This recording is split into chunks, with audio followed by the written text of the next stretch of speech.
Good morning students. आज हम simple present tense को आगे कंटिन्यू करेंगे। फर्स्ट क्वेश्चन देखते हैं यहाँ पर। ऐड एस और E S to the verbs. यहाँ पर हम क्रिया के अंदर एस और ई एस जोड़ेंगे। जैसा कि आप जानते हैं कि प्रेजेंट टेंस में जो थर्ड पर्सन सिंगुलर होता है, जैसे कि ही, शी, इट और एक सिंगल नाम, एक सिंगल नेम, ठीक है। तो उन सब के साथ क्या लगता है, सब्जेक्ट प्लस वर्ब की फर्स्ट फॉर्म प्लस एस और ई एस प्लस ऑब्जेक्ट, ये रूल था। तो इसके अंदर हम वर्ब के अंदर एस और ई एस जोड़ेंगे क्रिया के अंदर।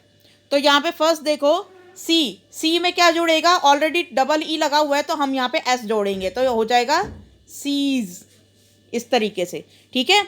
अब मैं इसी के अंदर जो ये वर्ड्स लिखे हुए हैं इसी के अंदर एस और एस जोड़ रही हूँ। आप यहाँ पे पूरा पूरा लिखेंगे, जैसे मैंने सीज लिखा है पूरा, बिल्कुल ऐसे ही, ठीक है। तो यहाँ पे प्ले में हो जाएगा प्लेज, एस लगेगा, यहाँ पे भी ऊपर एस लगेगा। टीच में हो जाएगा टीचेस, तो यहाँ पे ई एस लगेगा, ठीक है, टीचेस हो जाएगा। टीचेस को पूरा आपने यहाँ पर लिखना है।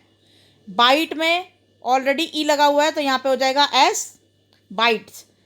हेल्प में भी एस लगेगा, हेल्प्स। और वर्क में भी एस लग जाएगा, वर्क्स। कैच में भी एस लग जाएगा, कैचेस। यहाँ पे सॉरी, कैच में ई एस लगेगा, सी एच के साथ हमेशा ई एस लगता है, ठीक है, ये बात ध्यान रखना।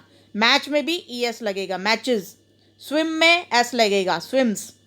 वॉच में फिर से ई एस लगेगा। बाय में बाइज, एस लगेगा। कट में कट्स, ठीक है। गो में ई एस। ये बात ध्यान रखो, ए ई आई ओ यू, कोई भी वर्ब अगर इन पांचों पर यानी कि पांचों वॉवल पर ख़त्म हो रही है तो उसमें ई एस जुड़ जाएगा, ठीक है। अगर ई पर, यहाँ पर एक्सेप्शन ई है, अगर ई ऑलरेडी लगा हुआ है तो सिर्फ एस जुड़ेगा, बाकी सबके साथ ई एस जुड़ जाएगा। नेक्स्ट है कम, कम में भी एस जुड़ जाएगा, कम्स। और यहाँ पर ब्रिंग में भी एस जुड़ जाएगा, ब्रिंग्स, ठीक है। तो ये आप पूरा पूरा लिखोगे। तो अब नेक्स्ट क्वेश्चन देखते हैं। Choose the correct option. Question number 2, choose the correct option. ये नीचे दो ऑप्शन दे रखे हैं, इनमें से कौन सा सही है वो आपको चूज करना है, यानी कि चुनकर इसमें फिल इन द ब्लैंक में लिखना है। तो फर्स्ट है, Reena dash her room every Saturday. तो रीना अपना रूम साफ करती है हर सैटरडे को। यहाँ पे देखो, सबसे पहले जब भी आप फिल इन द ब्लैंक भरोगे तो उसकी हिंदी करोगे, फिर उसमें जो सही अप्रोप्रिएट लगता है वो देखोगे। देखो अब रूल के हिसाब से क्या था कि एक सिंगल नाम के साथ हमेशा वर्ब में एस और एस जुड़ जाता है, अभी मैंने समझाया था, ठीक है। तो यहाँ पर रीना एक सिंगल नेम है, एक लड़की का नाम है, तो यहाँ पर टाइडीज हो जाएगा, ठीक है। रीना टाइडीज हर रूम एवरी सैटरडे, तो हमारा ये जो आप टाइडीज है ये इसको यहाँ पर फिलअप करोगे, ठीक है। पूरा पूरा लिखना है, ये पूरा जो फिल इन द ब्लैंक है आप इसको पूरा लिखोगे कॉपी के अंदर। रीना टाइडीज हर रूम एवरी सैटरडे, इसको पूरा लिख कर करोगे। ये ऑप्शन मत लिखना, सीधा सीधा आंसर आप ब्लैंक में भर के कॉपी के अंदर लिख देना। नेक्स्ट है question number 2, we dash to the music every day. We, अब यहाँ पर देखो मैंने बताया था कि ये प्लूरल सब्जेक्ट्स होते हैं, कौन से, आई, वी, यू और दे, ये प्लूरल सब्जेक्ट्स हैं। तो इनके साथ क्या रूल लगता है, सब्जेक्ट प्लस वर्ब की फर्स्ट फॉर्म प्लस ऑब्जेक्ट। इसमें एस और एस नहीं लगता, इसमें सिंपल सिंपल सीधा वर्ब की फर्स्ट फॉर्म आती है बस। तो यहाँ पर वी है तो वी लिसन आ जाएगा, यहाँ पे आप लिसन भरोगे। नेक्स्ट है, इसमें टाइडी भरोगे, टाइडीज। थर्ड वाले में देखो, मीना यूजुअली, अब यहाँ पे सिंगल नेम है तो वॉचेज आ जाएगा, ठीक है। Meena usually watches television in the evening, तो यहाँ पर वो अक्सर, मीना जो है अक्सर टेलीविज़न इवनिंग में देखती है। दे यहाँ पर फिर से प्लूरल सब्जेक्ट है तो यहाँ पर आ जाएगा डू, ठीक है। They do their homework every day, वे अपना होमवर्क हर रोज़ करते हैं।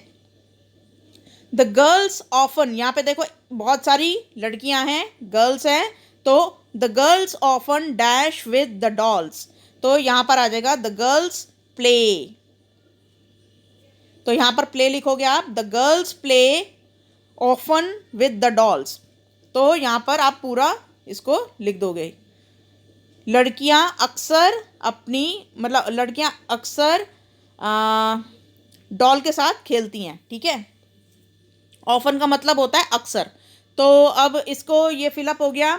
अब नीचे देखो, थर्ड क्वेश्चन जो है, rewrite the sentences with the new subject from the brackets, the first one has been done for you. यहाँ पे देखो फर्स्ट सेंटेंस दे रखा है, Sudha likes to eat ice cream. अब यहाँ पे ब्रैकेट में आई दे रखा है। अब यहाँ पे सुधा के नाम से बना हुआ है, तो हमें प्लूरल सब्जेक्ट आई दे रखा है, अब आई के नाम से हमें बनाना है ये। तो I like to eat ice cream, तो यहाँ पर दोनों में अलग अलग रूल लगाए। यहाँ पर लगा है एस और ई एस वाला, वर्ब में एस और ई एस वाला रूल लगाए, और इसमें वर्ब में फर्स्ट फॉर्म सीधा सीधा लगा रखी है। तो ये प्लूरल सब्जेक्ट था, इसलिए हमने यहाँ पे सब्जेक्ट का ध्यान देना।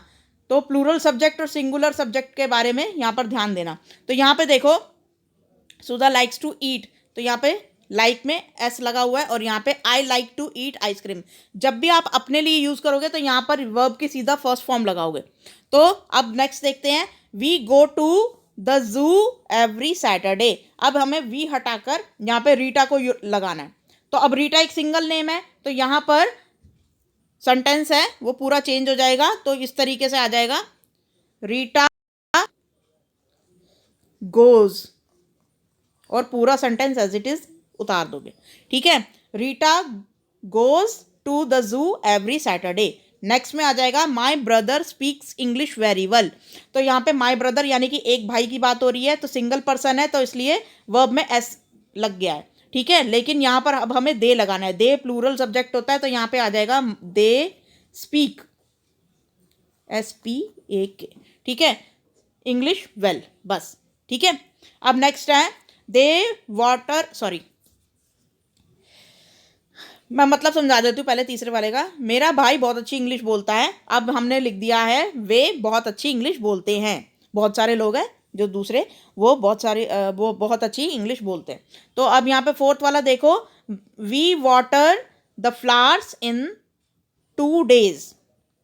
हम हर 2 दिन में फ्लावर को पानी देते हैं, ठीक है। अब हमें यहाँ पर वी को हटा के ही लगाना है। तो ही जो हो गया ये थर्ड पर्सन सिंगुलर हो गया, तो आ जाएगा ही वाटर्स, एस, ठीक है। इस तरीके से जुड़ जाएगा। मैंने ये ठीक तरीके से लिखे हुए हैं, लेकिन आपको समझाने के लिए मैंने करके दिखाए हैं। तो इस तरीके से हम इसको लिख लेंगे। फर्स्ट वाले में देखिए यहाँ पर, Rita goes to the zoo every Saturday, ये पूरा आप लिख लेंगे।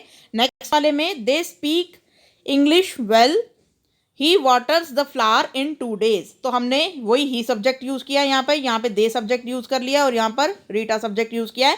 उसके अकॉर्डिंग हमने वर्ब को चेंज किया। अगर प्लूरल है तो फिर वर्ब की फर्स्ट फॉर्म लगाई है, और सिंगुलर अगर सब्जेक्ट है तो हमने वर्ब में ES जोड़ दिया है, ठीक है। तो S और ES जोड़ दिया। इस तरीके से हमें ये रूल की प्रैक्टिस कराई गई है, प्रेजेंट इंडेफिनेट रूल की। तो ये present indefinite tense I hope आज आपको समझ में आया होगा, और इसकी जो ये एक्सरसाइजेज है वो आपको समझ में आई होंगी। ये पेपर में बिल्कुल ऐसे ही फिल इन द ब्लैंक्स आपको फिलअप करने के लिए आएंगे, और ऑप्शंस दिए होंगे, तो उनमें से आपको सही करेक्ट जो होगा वो फिलअप करना होगा ब्लैंक्स के अंदर। आई होप आज का ये वर्कशीट आपको समझ में आया होगा। Thank you.